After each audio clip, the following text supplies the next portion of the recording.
É hora da entrevista do dia com Denise Campos de Toledo. Eu converso agora com o João Henrique Martins, que é coordenador geral do Centro Integrado de Comando e Controle da Secretaria de Segurança aqui do Estado de São Paulo. João Henrique Martins, boa noite. Boa noite, Denise. Bom, e vamos falar da Operação Fim da Linha. Foi uma operação que prendeu dirigentes de empresas de ônibus aqui em São Paulo, que teriam ligação com o PCC, acusados de organização criminosa, lavagem de dinheiro. Uma operação que envolveu o Ministério Público, Polícia Militar, Receita, o CAD. Eu queria saber como é que começaram essas investigações, que há muito tempo você falava da ligação do PCC com a área de transporte aqui em São Paulo, é coisa de décadas. Exato. Se fala sobre isso. Mas quando começou efetivamente a preparação dessa operação e o que motivou? Essa operação ela tem a liderança do Ministério Público, em especial os GAECOS, que são os Grupos Especiais de Investigação e Combate ao Crime Organizado. E, óbvio, uma investigação desse monte, que principalmente trata com a lavagem de dinheiro, que exige a averiguação do crime antecedente, né? O dinheiro que foi lavado decorre ou do tráfico de drogas, ou da corrupção, ou do uso indevido dentro de processos de concessão pública, para ficar neste caso específico. Então, você tem mais de uma fonte à origem dessa investigação. A principal delas é a Operação Shark, que foi feita acho que há 2 a 3 anos atrás. Cada grande operação ela tem um desdobramento que resulta necessariamente numa ação processual dos envolvidos, a denúncia do Ministério Público, o início do devido processo penal, mas ela também é insumo para outras linhas investigativas que pode se juntar a outras investigações, que é propriamente o caso, né? Além disso, há evidências de coleta de dados em campo. Então, as informações elas nascem e depois todas elas convergem para o Ministério Público, sejam elas originadas em investigações anteriores para outros processos, para outros casos, ou de observação do trabalho de inteligência de campo feito pelas polícias, tanto a Polícia Civil quanto a Polícia Militar, no caso, porque você começa a ter avaliação de situações que não são compatíveis, né? Por exemplo, um dos casos nessa operação, uma cooperativa recebeu um aporte milionário, o que permitiu se transformar numa empresa de transporte e entrar no processo licitatório. Bem, qual que é a origem do dinheiro nesse aporte da cooperativa? Essa suspeita, inicialmente administrativa, produto de avaliação de campo, porque não combinava. Sonegação, é ação do CARF, é por aí. Exatamente, né? Mas ela pode nascer inclusive da averiguação em campo, quer dizer, os policiais que trabalham na região não encontram elementos para aquela cooperativa ter tido um crescimento tão rápido, principalmente quando comparado com outras que não faziam... ganhou tanto para isso aí. Exato, aí você começa a observar isso nas outras empresas, então qualquer aporte, qualquer crescimento, ele tem uma curva que tem lógica na produção. Então, não houve aumento da demanda, as outras empresas não tiveram o mesmo impacto, pelo contrário, a gente acabou de sair de um processo de recessão decorrente da pandemia. Então, essas observações de campo, as investigações oriundas de outros processos, todas elas convergem para o Ministério Público, que começa a traçar uma linha investigativa. E as polícias e as instituições federais, como o CAD, eles acabam entrando sob demanda do Ministério Público como um elemento de análise e confirmação dessas suspeitas, né? Então, ela é uma investigação longa até chegar ao momento das operações. E é importante dizer que ela não acaba nas operações, né? Neste caso, por exemplo, foram mais de 50 mandados de busca, né? 4 mandados de prisão. Então, principalmente dos mandados de busca, que é recolhido muito material de análise, volta agora para a mesa dos analistas de inteligência no Ministério Público, que em conjunto com as polícias vai se debruçar sobre isso e novas operações ou até novas investigações podem derivar disso. Pode vir muito mais informação. Agora, isso revela uma infiltração de facção criminosa na sociedade e na área empresarial e no serviço público, não é? Que é o serviço essencial que passa por licitação, mas se tem a suspeita da entrada em várias outras áreas empresariais, não é? Exatamente. E isso é um problema do qual ele precisa ser posicionado na sociedade, é um dos nossos principais problemas da ordem do dia. Uma coisa é você lidar com uma quadrilha, como a própria origem do PCC. Por exemplo, o PCC, a maioria dos seus membros, eles originaram no roubo a banco, no roubo de carga e depois no tráfico de drogas, ok? Então ele tem um foco específico. O problema é que quando as quadrilhas crescem ou se sofisticam ao ponto de criar uma rede de negócios. Isso ocorre principalmente a partir do mercado de drogas, porque é um mercado ilícito vetor, tanto pela liquidez da receita que a droga gera, quanto a necessidade de um certo controle espacial. Então, quando o tráfico no varejo tem que vender e tem que ter uma estrutura de segurança, percebe que naquele mesmo lugar também existe um serviço de transporte que é, no mínimo, irregular.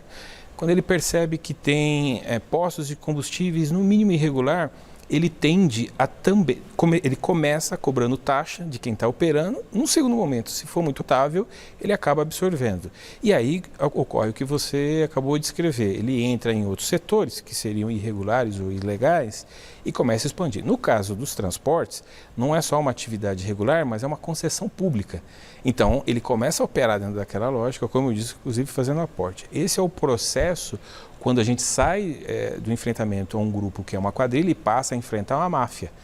Essa é a grande diferença e a característica. A máfia cria uma rede de negócios e isso é uma coisa importante a ser destacada. Se a sociedade não constrói elementos dissuasórios para desestimular isso, a máfia chega um momento que ocupa o próprio Estado naquela região.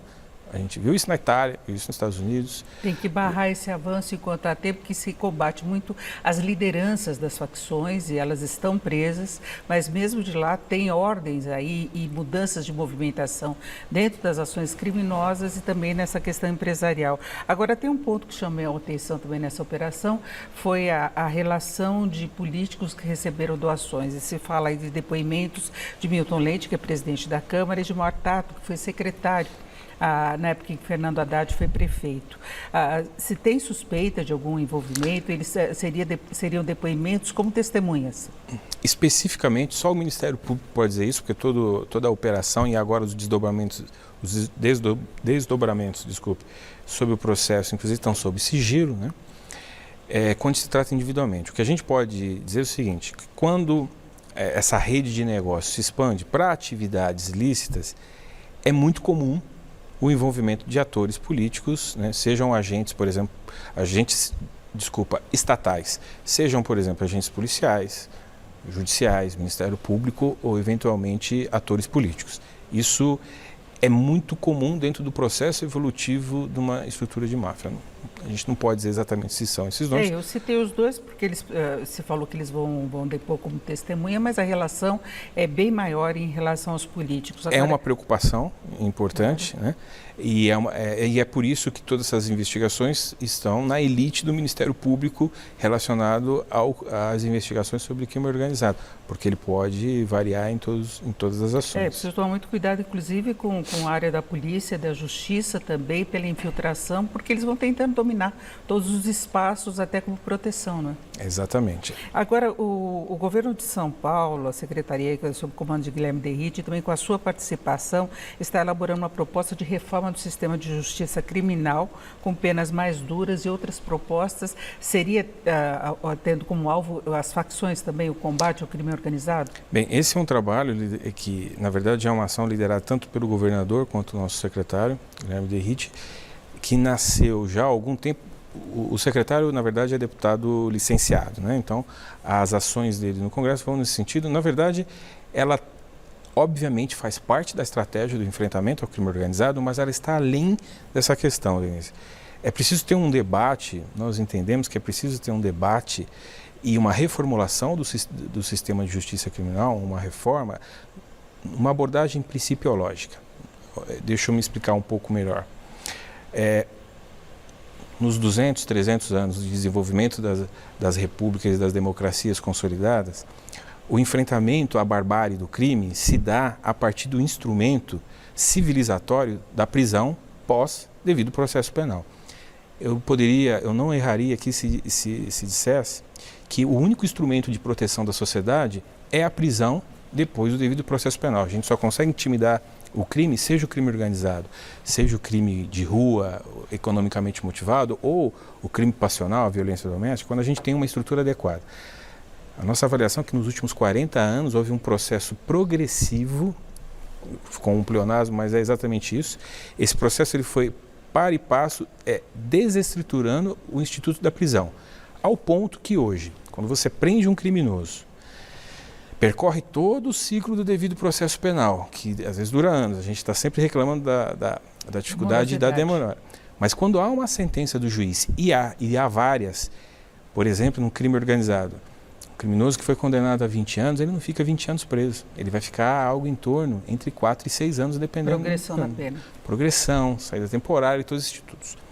Isso viola ou desestrutura o nosso principal recurso. Então, essa discussão e essa reforma, o foco é recuperar o instituto da pena de prisão no país, porque ele é o único recurso de defesa civilizado da sociedade. Se a gente perder isso, a certeza que o criminoso vai ficar preso de fato. É o que a gente está vivendo. Por isso que nós prendemos o mesmo criminoso pelo mesmo crime 30, 35, 40 vezes. É insuportável isso para as vítimas e é insuportável para a sociedade como resposta, como custo. A gente precisa respeitar a sentença do juiz. Se foi dado 6 anos, 10 ou 20, ele precisa ser cumprido, se não na íntegra, dentro de uma penitenciária, muito próximo disso. Perfeito, eu agradeço muito a participação de João Henrique Martins, coordenador-geral do Centro Integrado de Comando e Controle da Secretaria de Segurança do Estado. Gostaria de falar muito mais, mas temos o tempo esgotado. Eu agradeço muito a sua participação aqui no Jornal. Eu que agradeço o convite e estou sempre à disposição. Obrigada. Com vocês.